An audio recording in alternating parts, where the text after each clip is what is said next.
Et d'ailleurs, on va aller voir un peu justement le fait que Pierre ait renié Jésus en Luc chapitre 22.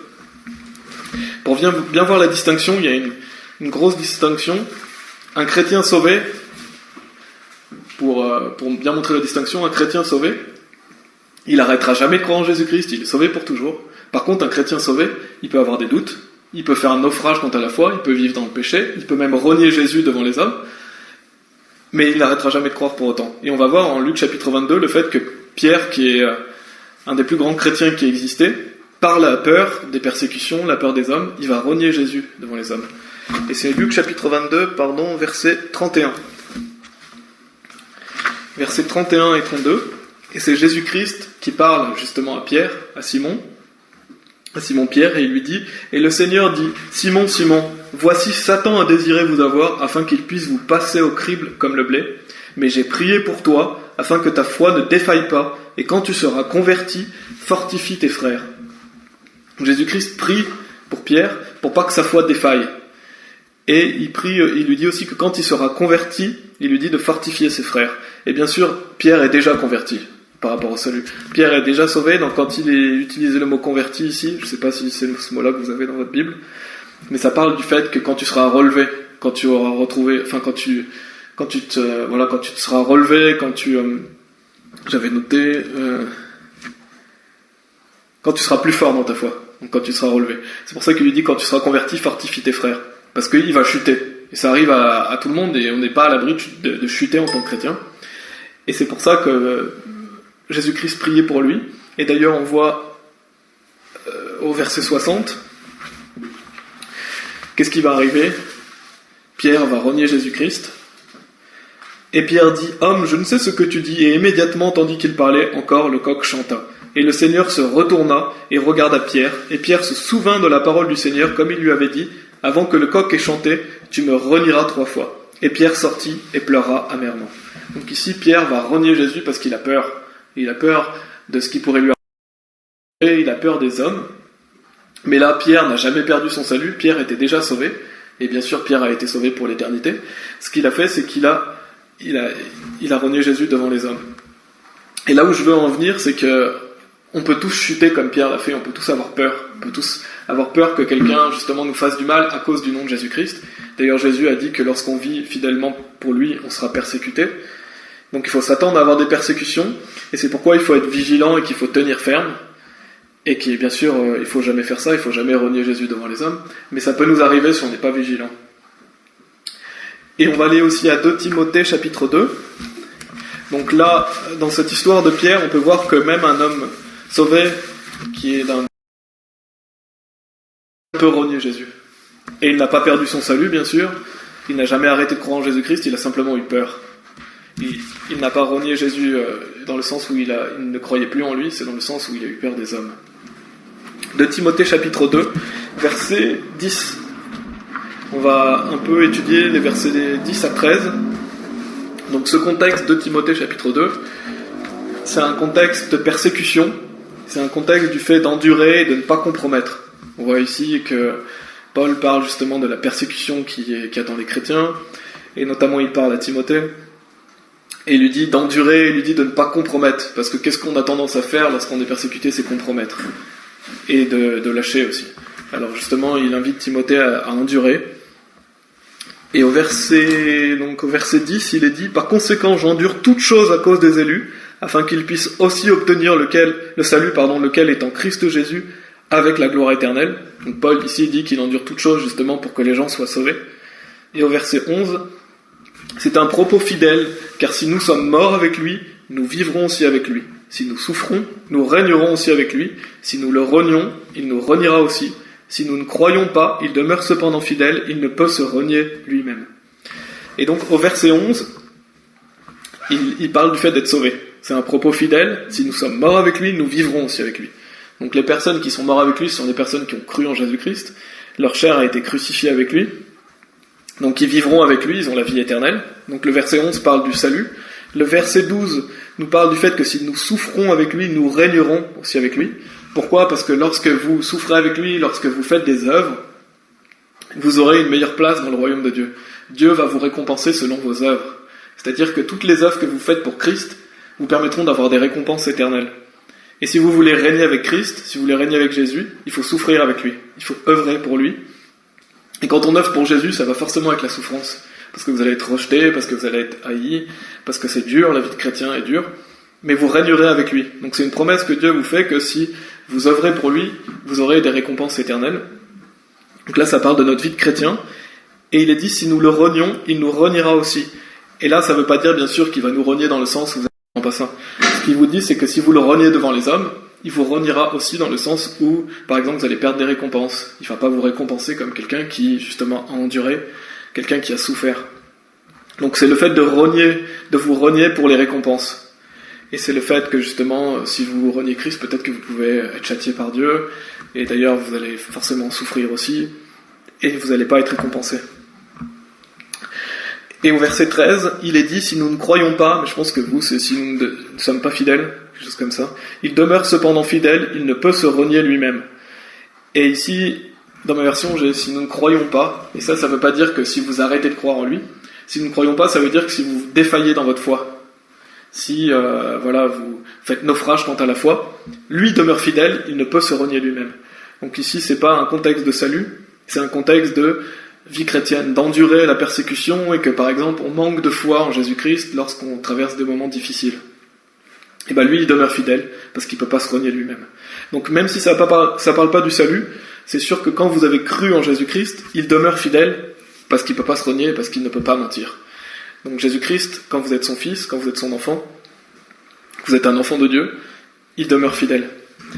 Mais là, ça montre encore une fois que vous pouvez faire naufrage quant à la foi, et vous pouvez renier Jésus aussi, mais cela ne vous fait pas perdre le salut, bien sûr, je le répète souvent parce que, pour bien que vous soyez sûr qu'on ne peut pas perdre le salut, mais c'est simplement le fait que vous pouvez perdre des récompenses, et que vous allez forcément désobéir à Dieu aussi. Et on va aller dans 1 Timothée chapitre 2.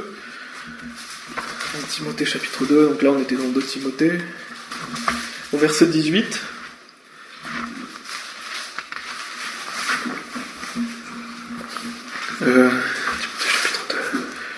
Non, pardon, c'est 1 Timothée chapitre 1, verset 18. On va lire des versets 18 à 20. « Cette charge, je te la remets, fils Timothée, selon les prophéties lesquelles ont été faites précédemment sur toi, que par elles tu puisses combattre un bon combat, gardant la foi et une bonne conscience. Cette dernière, quelques-uns l'ayant rejetée, concernant la foi, ils ont fait naufrage, desquels sont Hyménée et Alexandre, lesquels j'ai livrés à Satan, afin qu'il puisse apprendre à ne pas blasphémer. » Et ici, ça parle de personnes sauvées. Hyménée et Alexandre sont des personnes sauvées, mais Paul va les livrer à Satan pour qu'ils apprennent à ne pas blasphémer. Donc peut-être qu'il les a éjectés de l'église, peut-être qu'il les a écartés du groupe de chrétiens, et il les a livrés à Satan parce que forcément, ils sont plus avec les chrétiens, ils sont plus en assemblée, donc ils sont livrés au péché. Et ici, il est dit, gardant la foi et une bonne conscience, cette dernière, quelques-uns l'ayant rejetée. Donc qu'est-ce qu'ils ont rejeté ? Ils ont rejeté leur bonne conscience. Et concernant la foi, ils ont fait naufrage. Donc ça veut dire qu'un chrétien peut très bien faire naufrage quant à la foi. Ils n'ont pas arrêté de croire, mais ils ont fait naufrage parce que par exemple, ils vont tomber dans le péché, parce que par exemple, ils vont tomber dans des fausses doctrines, pas des fausses doctrines graves, mais des fausses doctrines quand même. Et là, Paul nous montre qu'il y a des personnes qui peuvent faire naufrage quant à la foi et qui sont sauvées. Et malheureusement, ça va faire en sorte qu'ils sont poussés vers Satan, qu'ils sont poussés en dehors de l'église. Par exemple, des gens qui vont commettre la fornication doivent être enlevés et éjectés de l'église. Et ils vont être livrés à Satan parce qu'ils sont plus en assemblée. Et pour qu'ils apprennent justement à se mettre en règle avec Dieu. Mais ici, on voit bien qu'il y a des gens qui font naufrage quant à la foi et qui sont sauvés. Et cela, ça parle pas du salut, bien sûr. Ça parle du fait,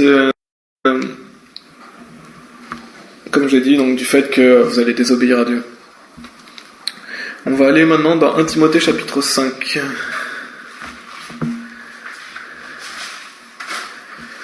1 Timothée chapitre 5, verset 8, qui parle encore de la foi. On va vers beaucoup d'écritures justement pour vous montrer qu'est-ce qu'un chrétien sauvé peut faire.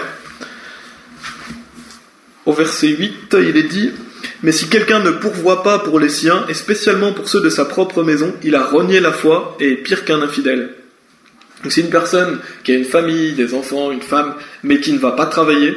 Il est dit qu'il a renié la foi et il est pire qu'un infidèle. parce que c'est un péché qui est vraiment terrible de ne pas s'occuper de sa famille. Et donc c'est possible de renier la foi, c'est-à-dire c'est possible de désobéir à Dieu. Ici c'est un contexte où la personne désobéit à Dieu, elle ne fait pas la volonté de Dieu, et Dieu dit qu'elle est pire qu'un infidèle. Et d'ailleurs il est dit aussi au verset 11 et 12, en parlant des jeunes veuves, mais refuse les plus jeunes veuves, car lorsqu'elles progressent dans la lascivité contre Christ, elles veulent se marier, étant condamnables parce qu'elles ont rejeté leur première foi. Donc on voit ici qu'elles rejettent la première foi. Avant il est dit renier la foi, ce qui montre clairement qu'un chrétien peut renier la foi, il peut rejeter sa première foi, il peut faire naufrage quant à la foi, donc il peut déshonorer Dieu, il peut désobéir à Dieu. Mais ça signifie pas le fait ça signifie pas le fait que vous allez arrêter de croire en Jésus-Christ. Ça signifie le fait que vous pouvez chuter, qu'un chrétien sauvé peut chuter. Il n'arrête pas de croire en Jésus-Christ, il est toujours sauvé, il ne perd pas le salut, mais il peut chuter. Et on va aller, pour terminer, étudier 1 Pierre chapitre 1. Je vais dans beaucoup d'écritures pour bien vous montrer ce que dit la Bible par rapport à un chrétien. Après, je reprendrai tous les points que je vous ai dit pour que ce soit vraiment clair. Mais pour un chrétien sauvé, en 1 Pierre chapitre 1, on va lire des versets 3 à 7,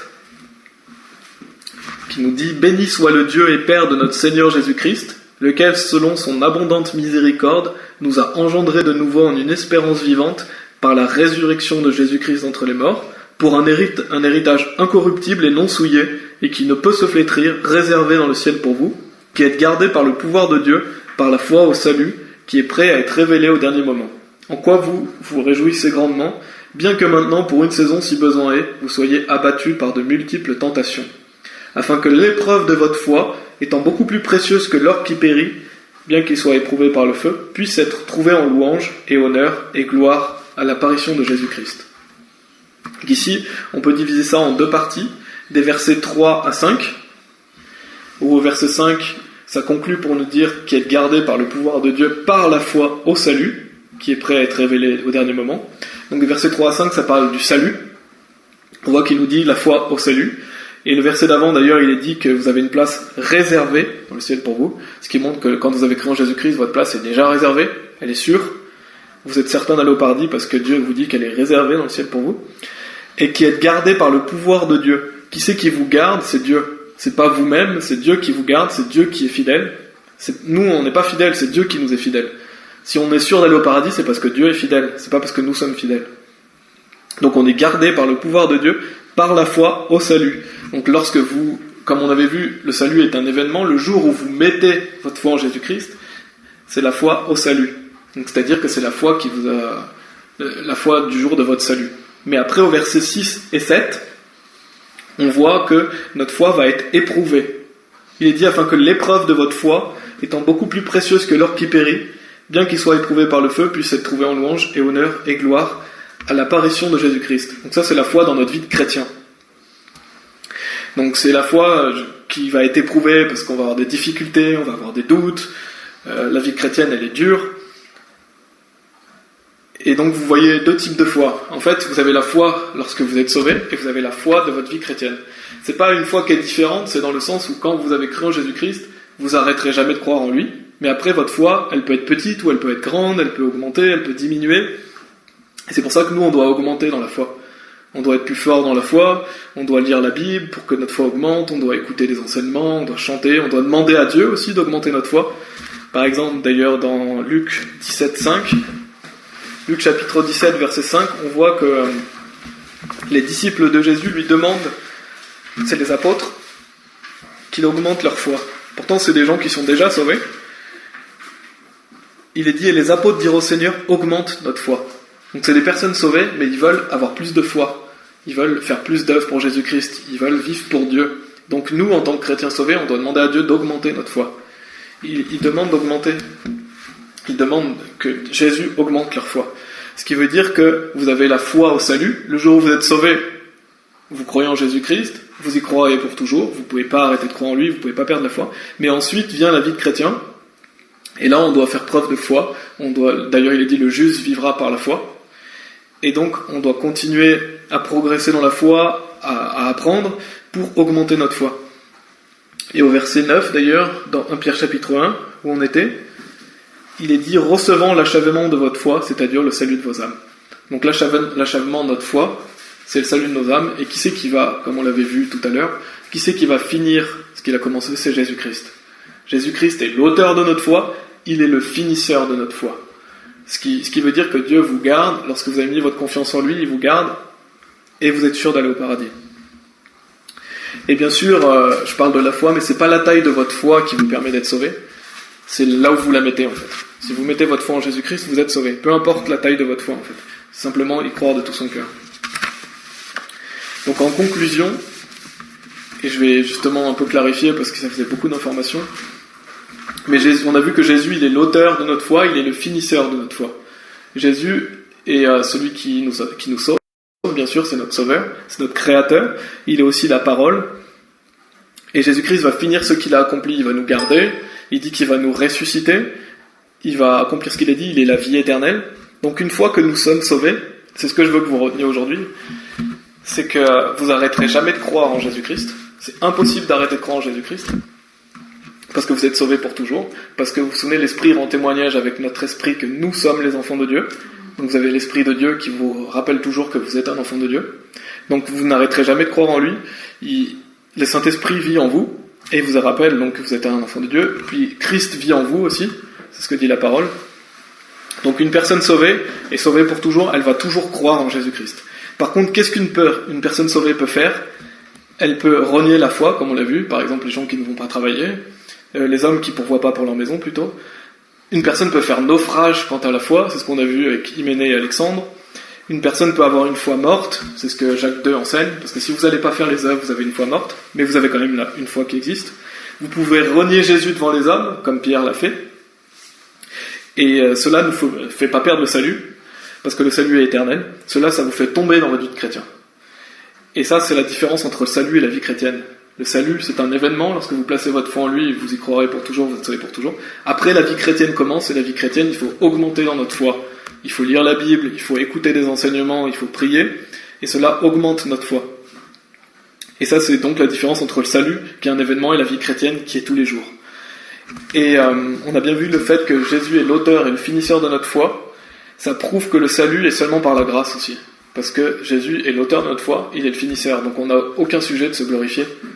Ça montre que le salut n'est pas par les œuvres, mais seulement par la grâce de Dieu, et que la gloire ne revient qu'à Dieu aussi, et que le salut est pour toujours. Lorsque vous dites que Jésus c'est lui qui vous permet d'avoir la foi, et que c'est lui qui finit votre foi, vous n'avez aucun sujet de vous glorifier en fait. C'est pour ça que le salut est gratuit. La gloire ne revient qu'à Dieu, parce qu'il va commencer ce qu'il a terminé, et ça montre que le salut est pour toujours, parce que c'est Jésus-Christ qui va finir notre salut, et parce que Dieu est fidèle. Et donc si vous dites que vous pouvez perdre le salut, ça montre que vous n'avez pas confiance en Jésus-Christ, et vous n'avez pas confiance qu'il est le finisseur de votre foi. Et donc c'est important. Nous, ce qu'on peut en retenir en tant que personne sauvée, c'est de ne pas faire naufrage quant à la foi. C'est de continuer à persévérer, pas pour garder notre salut, pour essayer de persévérer jusqu'à la fin comme certains l'enseignent, tous ces mensonges. Non, c'est pas pour ça. C'est pour plaire à Dieu, c'est pour avoir une bonne vie de chrétien, pour être récompensé par Dieu. Et ça, c'est la différence entre le salut et la vie chrétienne.